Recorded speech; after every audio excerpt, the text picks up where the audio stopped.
یا کوئی بات کرتے تو ہمیں یہ کہا جاتا تھا کہ آپ صرف پشتونوں کی بات کر رہے ہو، مگر آج وہ حالات ہے کہ اسی شہر میں جب ہم بات کرتے پنجابی ورکرز کے، جب ہم بلوچوں کی بات کرتے، جب ہم گلگت کی بات کرتے یا کشمیر کی بات کرتے، تو وہی لوگ ہمارے پاس آ کے کہتے کہ آپ تو پشتون ہو، آپ صرف پشتونوں کی بات کرو، باقی لوگوں سے آپ کا کیا مسئلہ ہے۔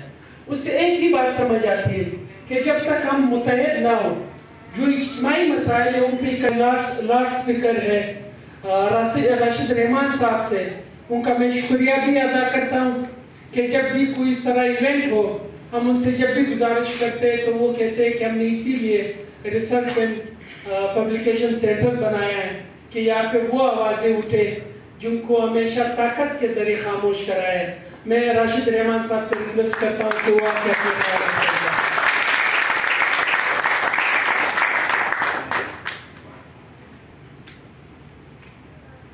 بھائیوں بہنوں، ریسرچ اور پبلیکیشن سینٹر کی طرف سے میں آپ کو خوش آمدید کہتا ہوں، ویلکم۔ آج مجھے ایک طرف بہت خوشی ہو رہی ہے کہ قرم کی آواز یہاں بلند ہوئی، دوسری طرف بہت ہی رنجیدہ ہوں، غم ہے، کیونکہ جب دکھ کی آواز اٹھتی ہے تو وہ سیدھی دل میں پہنچ جاتی ہے، اور یہی بات آج ثابت ہوئی۔ جتنے بھی اسپیکر آئے مجھ سے پہلے، جو انہوں نے بات کی، قرم کی بات کی، ہزارہ کی بات کی، بلوچ کی بات کی، پشتون جنرلی کی بات کی، پاکستان جنرلی کی بات کی، تو یہ سب دکھ بھری داستانیں ہیں اور یہ دل میں اتر جاتی ہیں، لیکن اتنا کافی نہیں ہے کہ ہم رنجیدہ ہو جائیں اور غم میں مبتلا ہو جائیں۔ یہ بھی کہا گیا یہاں، ضرورت اس بات کی ہے کہ ہم اکٹھے ہوں اور ان مسائل کا سامنا کریں۔ قرم کے حوالے سے میں اتنا کہنا چاہوں گا کہ اگر آپ قرم کے حالات کو سمجھنا چاہتے ہیں آج، تو آپ کو تھوڑا سا پیچھے جانا پڑے گا۔ آپ کو یاد ہوگا افغانستان میں ہم نے ایک جنگ مجاہدین کے ذریعے لڑی، اب پھر ایک دو طالبان کے ذریعے لڑی، اور آج وہی طالبان افغانستان میں حکمرانی کر رہے ہیں 2021 کے بعد سے۔ قرم کا کیا تعلق ہے اس بات سے؟ آپ نے نقشہ دیکھا ڈاکیومنٹری میں، قرم کے 3 طرف افغانستان میں، اور بیچ میں جس کو پیرٹس بیک یا طوطے کی چونچ کہا جاتا ہے، یہ علاقہ سٹیجنگ ایریا کے طور پر اور مجاہدین اور طالبان کے کشمکش کی وجہ کے لیے بہت ہی اسٹریٹجک ویلیو رکھتا تھا، اور یہ بھی حقیقت ہے اور تاریخ کا حصہ ہے کہ جو وہاں کے مقامی لوگ تھے انہوں نے اس چیز کو ریزسٹ کیا۔ وہ نہیں چاہتے تھے کہ یہاں سے لوگ جائیں اور جا کے افغانستان میں جنگ لڑیں۔ حقانی نیٹ ورک بھی وہاں موجود تھا اور گروپس بھی موجود تھے اور مزاحمت بھی تھی، لیکن چونکہ اسٹیٹ کی بیکنگ تھی انہیں، اس لیے لوگ ان پہ حاوی نہیں ہو سکے، ان کو روک نہیں سکے، اور ان کا علاقہ اسٹیجنگ پوسٹ اور اسٹریٹجک ویلیو کی وجہ سے اس کام میں استعمال ہوا۔ اس دوران جو آپسی تعلق تھا قبائل کا، مذہب کا، اس کو استعمال کیا گیا کہ لوگوں کو بانٹ دیا جائے تاکہ ہمیں فری رن مل جائے۔ یہ بار بار ہوا ہے، ایک دفعہ نہیں، ہر چند سال بعد ایک ہنگامہ شروع ہو جاتا ہے، شیعہ سنی فساد شروع ہو جاتا ہے، اور وہ فساد جو ہے وہ اتفاقیہ نہیں ہوتا۔ افغانستان کی جو جنگیں ہم نے لڑی ہیں ان کے بڑے اثرات ہیں پاکستان پر۔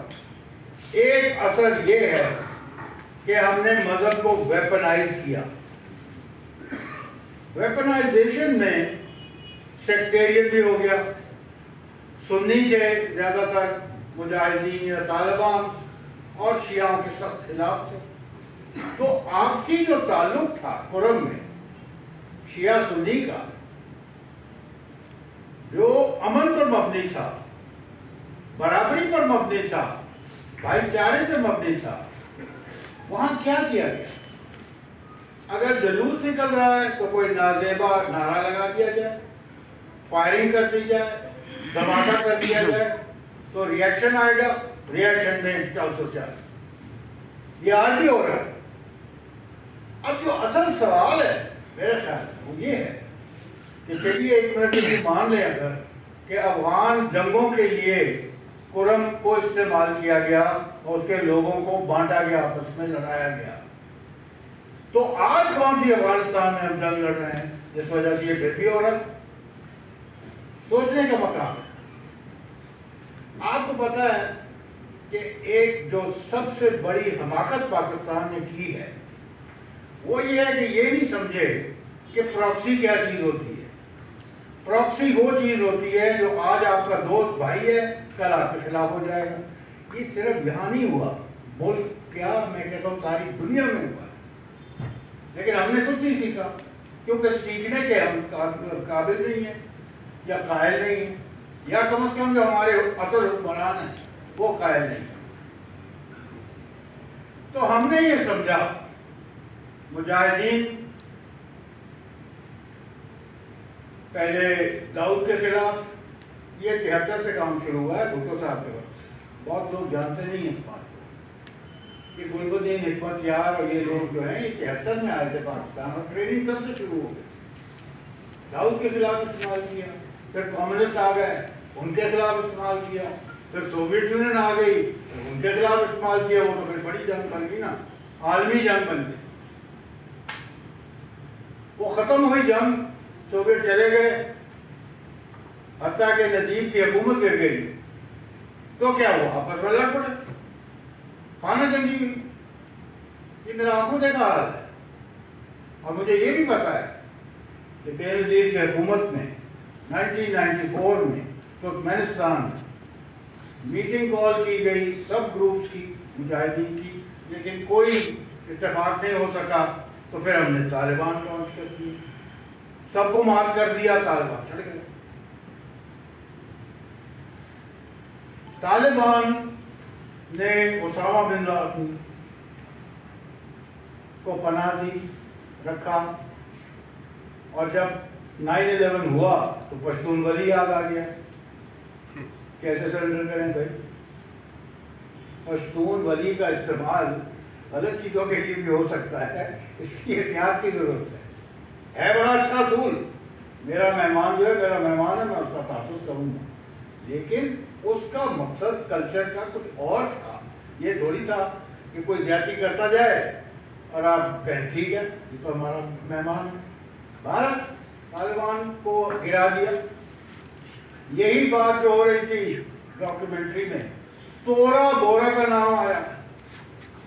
تورا بورا کے نام سے آپ واقف ہیں؟ کیا ہوا تھا تورا بورا میں؟ اسامہ صاحب بھاگ کے آئے تھے ادھر سے 9/11 کے بعد، جب امریکہ کی فوجیں وہاں پہنچی، اور پھر ہم نے کہتے ہیں بڑی خوبصورتی سے انہیں کاکول ملٹری اکیڈمی ایبٹ آباد کے قریب رکھا اتنے سال، اور کیوں نہیں کی؟ آخر پکڑے گئے، ریڈ بھی ہوا، مار بھی دیا، لے بھی گئے اس کی لاش۔ اب پاکستان کا منہ کالا، اب سمجھ نہیں آ رہی کدھر دیکھیں۔ تو پاکستان کی حماقت یہاں ختم نہیں ہوئی، پھر آپ نے طالبان کو سپورٹ کیا، مشرف صاحب نے دوغلی پالیسی اختیار کی، یس سر کر رہے ہیں واشنگٹن کو، ادھر سے ان کو بڑھاوا دے رہے ہیں، تو پھر آ گئے۔ اور آپ کا یہی خیال رہا ہے کہ پھر بھی آئیں گے تو پھر دوست بنیں گے، تو بھائی بنیں گے۔ وہ بھائی ایسے بنے ہیں کہ جو آپ نے آپریشن کیے ملٹری TTP کو دھکیل دیا افغانستان میں، ختم تو نہیں کیا، راستہ چھوڑا ان کے لیے جانے کے لیے افغانستان، کیوں چھوڑا؟ کوئی جواب نہیں ملتا۔ اس وقت بھی میرا یہ خیال تھا کہ یہ پھر آئیں گے، پیچھے وہ لوگ چھوڑ گئے اسٹیفر صاحب۔ جیسے ہی طالبان افغانستان میں 2021 میں اقتدار میں آئے ہیں، TTP ماشاءاللہ عمران خان صاحب اور فیض حمید نے بھی اس میں بڑی مدد کی ہے، بات بلا دیا۔